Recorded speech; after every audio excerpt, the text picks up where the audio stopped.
Latent class analysis is a particular type of mixture model that I want to cover because it can be useful as a way to group people together based on observed patterns of item responses. So, for example, you give a bunch of items or some sort of questionnaire to people, and they're going to respond in different ways. Can you find groupings of people based on their item responses that then make sense to you as latent classes? So here's an example just to put this all into context. Here we took about 2,500 people from a large database that looked at tobacco use and many other variables for people who were former smokers. So they used to smoke, but they don't anymore. They've since quit. The latent class model can be depicted in this way. We have a categorical latent class variable that is used to group people together based on how they respond to these questions. These are different observed variables that we have data on. So some of these items are like, how many years has it been since you smoked? Do you think about smoking often? Are you married? Things like that. All sorts of questions were included. And then we may want to look at your response pattern, how you responded to these questions to see if you're grouped with this group of people, or maybe your response patterns align with this other group better. That would be the main goal here. We estimated this model, and my expert colleague, she's an expert on all things smoking and tobacco, nicotine, all of that. She helped us to land on this 5-class solution that made a lot of sense to her. It had 5 different subgroups that had different substantive meaning and represented really different groups to her based on a variety of covariates that we looked at and the response patterns, how they responded to these individual items. So we can pull out some of the individual items and track the probability that they had of endorsing each of these items and how those probabilities shift across the 5 classes. This can give a visual picture of how the classes differ in substantive ways. So for example, this darkest line right here, this line represents the smallest group. This is the at-risk group. And you can see just visually that they have a different pattern of responding to these items than the other groups did. And so these were people that were at risk of relapsing or starting to smoke again. So here's a formal way of displaying the diagram. Binary items are usually called U's, but they're always in boxes here because these are the observed variables. They are joined with the latent class variable, which we call C. This is the categorical latent variable that controls how many classes there are and the proportion of people in each of those classes. And they're joined together, the U's and the C are joined together through rho. And rho is a response probability. So what is the probability of endorsing item 1, given that you are a member of class 2, or given that you are a member of class 1? Maybe you have a different probability of endorsing that item. So if we look at this previous slide again, we can see, for example, the probability of endorsing this item is different for this group, quite different than it is for these groups. And so these rows are what tap into your probability of endorsing given your class membership. The model is actually pretty simple. The notation, we only have 2 different pieces of notation to keep track of. We have our latent class proportions, which we can call C, or pi is a technical notation that we can use for this. And then we have response probabilities, which are called rho. So only 2 parameters that we need to worry about putting priors on. Those priors actually, depending on how you set this model up, can be the same prior because we're dealing with a proportion or probability for the responses and a proportion for your class size. Proportions will receive this multinomial prior, And this prior can shift for rows if you want it to, or depending on how your software is set up. So Mplus uses a probit link for this model because the items are categorical. So the probabilities are actually going to be transformed, and a normal prior distribution is actually going to be more suitable. So depending on how your software is implementing this model, you may use one prior over another. So what we're actually going to do is write out the response probabilities to be normally distributed with a mean and a variance hyperparameter. The class proportions, though, are still going to be treated as proportions. So they get this prior that's set up for multinomial data, and I'll show you how to set this prior up, and the code will go through it extensively. But it is one that uses the idea of thresholds, and I'll explain this more in a moment. But the way the prior is going to be set up looks quite different for Mplus. It won't just be one line, depending on how many latent classes you're specifying. So here next is the input. This file, this first slide shows that we are using data looking at risky behavior in children for this. So it's different than the smoking data above. I pulled this data from an example that Collins and Lanza, their book, has. It's a really nice one to demonstrate latent class analysis, so I like to use it for this. We have data on many different variables that includes how often kids are smoking, how often they drink alcohol, when they binge drink, using marijuana, cocaine, meth, how promiscuous they all are, all sorts of things. And we treat these items as being categorical here. So in Mplus, we say, these are the variable names in our data set. We're going to use these, and they are all categorical.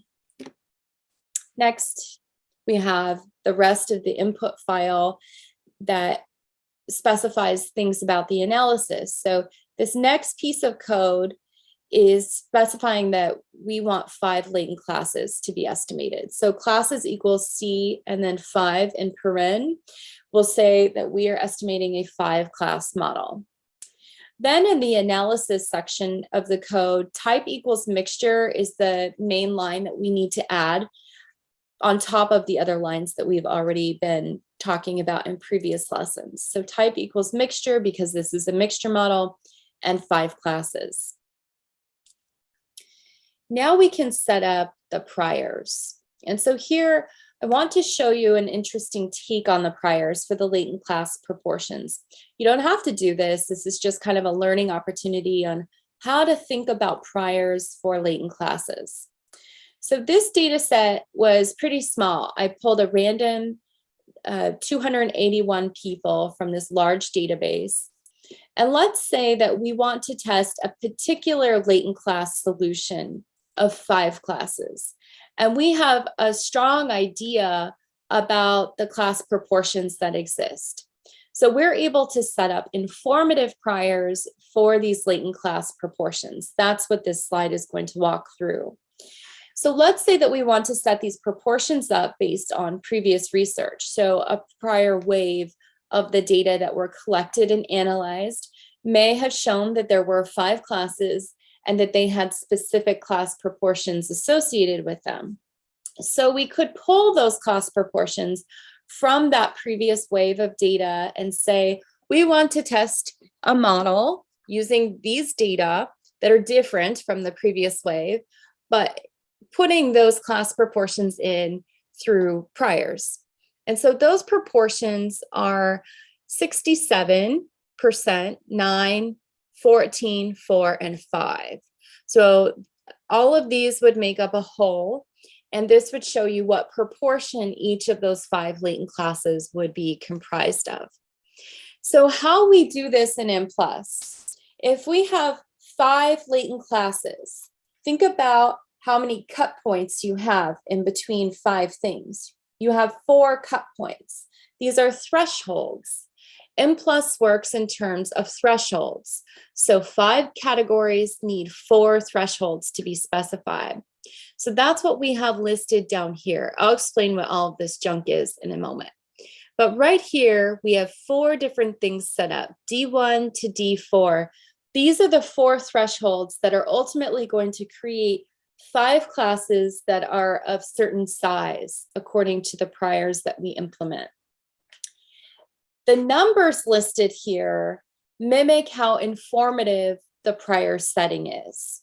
So the way these priors work is that the first number is going to represent how many people are in the current class you're talking about. So if you have your first threshold, D1, think about how many people are in class 1. That will be the first number. Don't pay attention to where these numbers come from yet, but it's just, okay, I have this many people in class 1. The second number is always going to be the last class.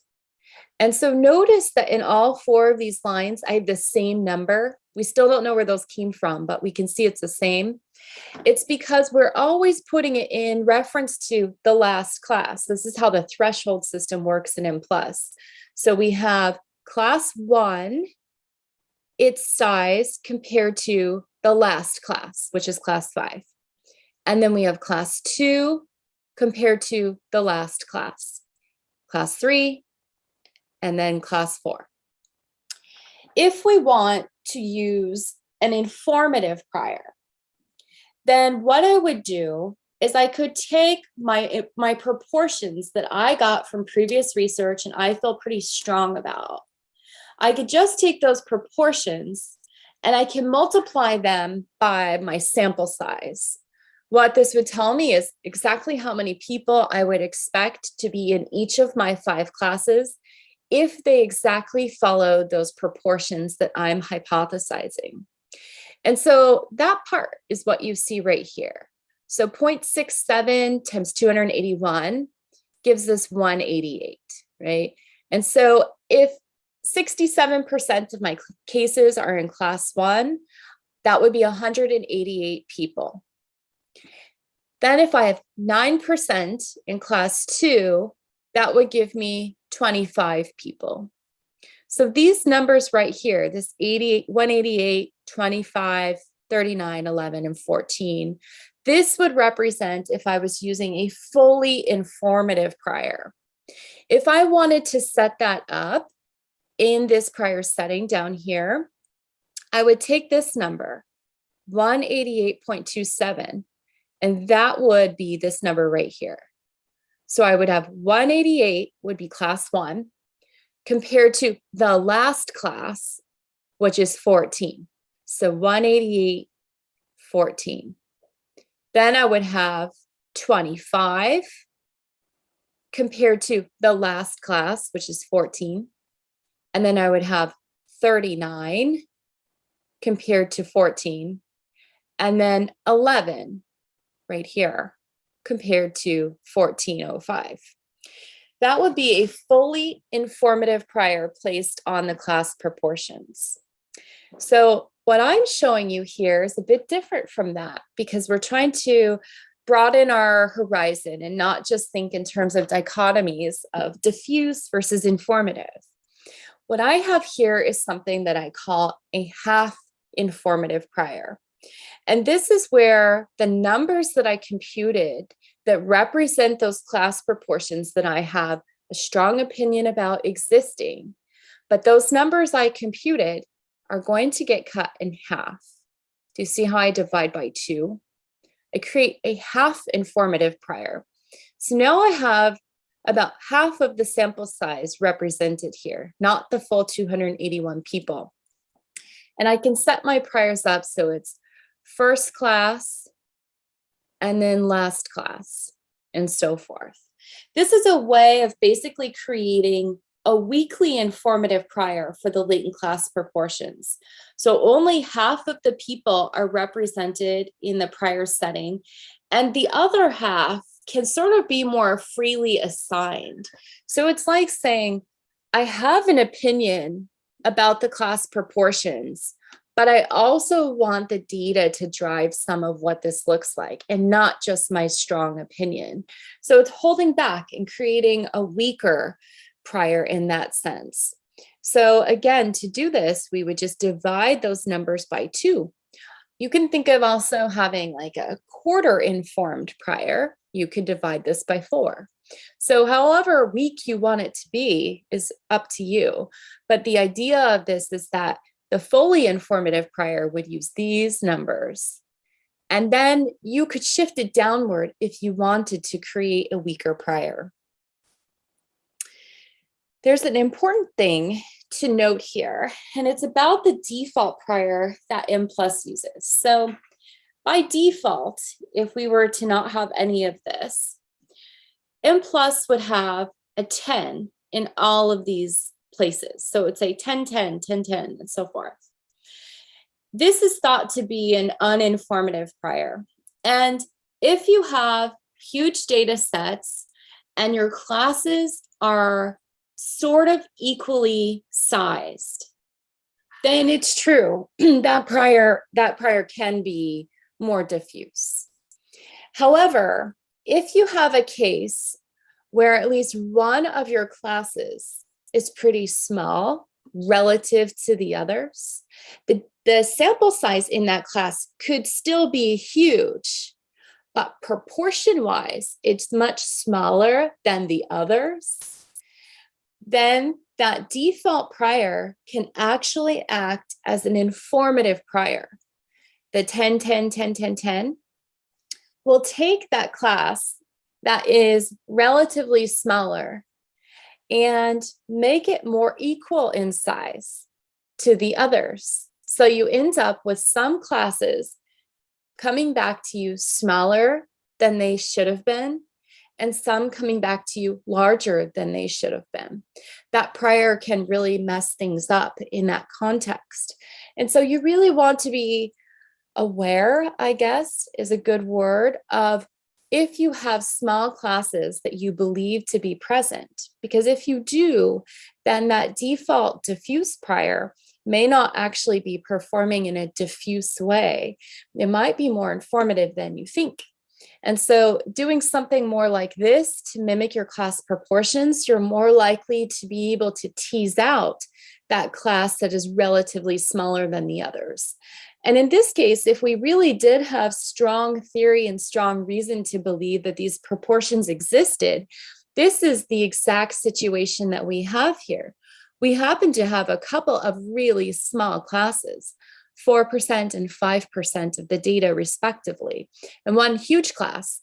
If we use the 10, 10, 10 thing here, then what we might end up getting are 5 classes all sort of around 20%, which maybe wouldn't be reflective of what we're actually trying to model at all.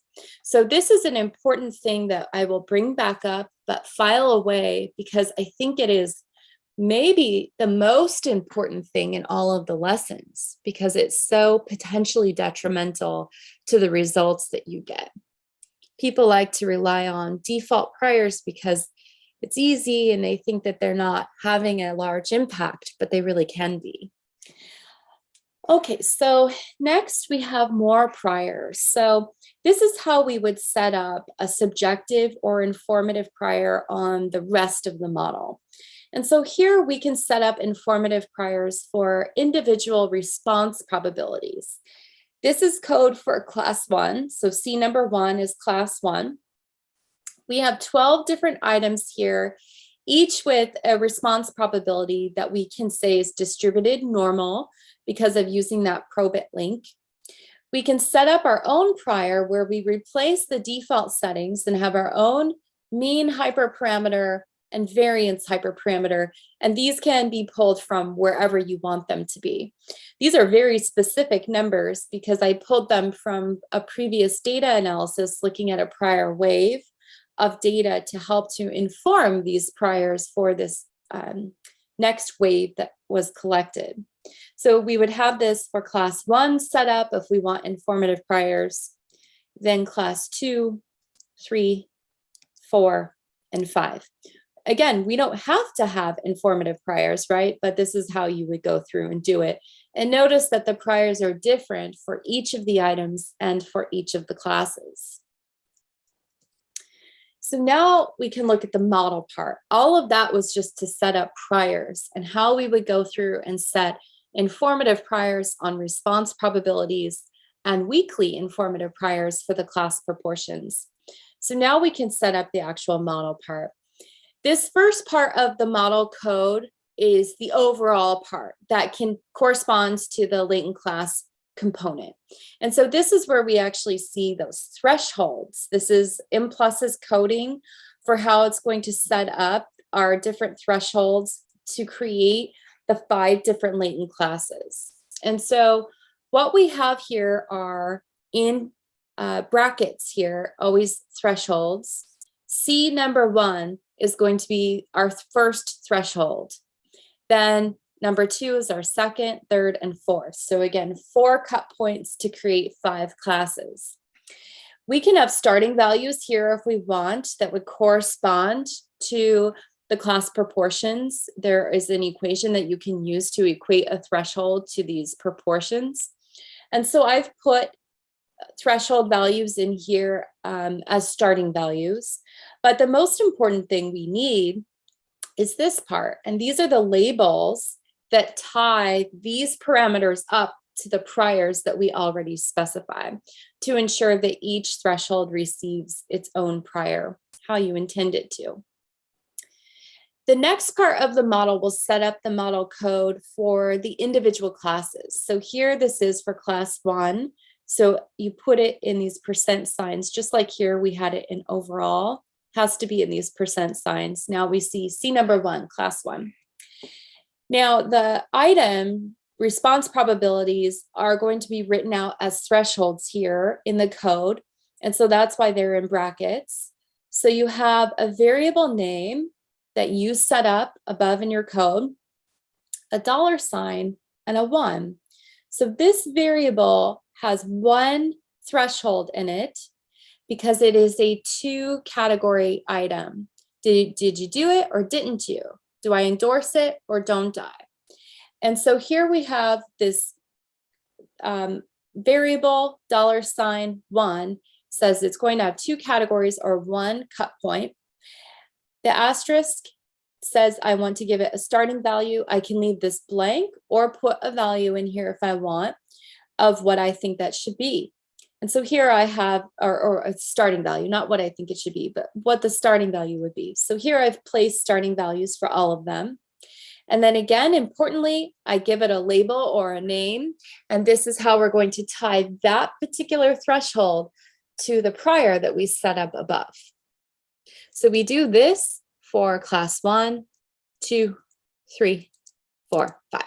Okay, so you have all 5 of the classes, each with their own thresholds. Whether you put starting values in here or not is up to you, but all of them should get these labels if you used priors above. So next, we can ask for any other output that we want. This is where I would request Tech 1, standardized results, the file that I want it to produce that would be used for R that saves out the MCMC chain information, and then if I want the plots. Now we can look at the output. So first off, we get a summary of our data and variables that we specified. We can see that we have 1 categorical latent variable, which is the latent class variable, and we have 12 outcomes that are listed here, and these are those binary or categorical items that we're using for the LCA. Next, we get information about the Bayesian estimator. We can see that the probit link function was used here, which helped with our response probabilities. And the rest of this is standard to what we've been talking about before. We put 1 chain in here because it's something I'll talk about in another lesson to avoid a certain type of label switching, which is very important within any type of mixture model. So the next part of the output shows us the latent class proportions. So this is after we get, run the model and we see how big are the latent classes. So we asked for 5 and we get proportions for them. Mplus is going to show you 3 different types of ways that people can be assigned to these classes, but we can look at the classes based on the highest posterior probability. So in this case, each person has a posterior probability of belonging to each of the 5 latent classes. But in theory, one of those posterior probabilities is going to be the highest. Not in theory, but one will be the highest. That's the class that the person will be assigned to. That's their full-on belonging would be to that class. So based on these proportions, we can see how many people fell within each of these 5 groups. So we have 67% in class 1, and then 3.5% in class 5. Next, I show you this, comes in the output. This is a classification index that Mplus will spit out for some mixture models, and it's called entropy. There is some research indicating that this is not an incredibly reliable index, but what it's meant to do is to show you if you have good or poor classification. The idea here is that higher values closer to 1 represent a cleaner classification of individuals into their classes. So if you have a lot of people that have like medium-sized posterior probabilities, so they don't really belong to any one class in a major way, if you have a lot of people like that, then your class assignment might be kind of fuzzy. And so entropy in theory will tell you if you had a situation like that, but this is not known to be the most reliable index for something like that, but it is spit out in the Mplus input. So that's why I show you. Next, we get results. So it's going to be broken up by the 5 latent classes. First, we get information about the thresholds that were estimated. And this will be controlling the response probabilities. So did you endorse this item or not?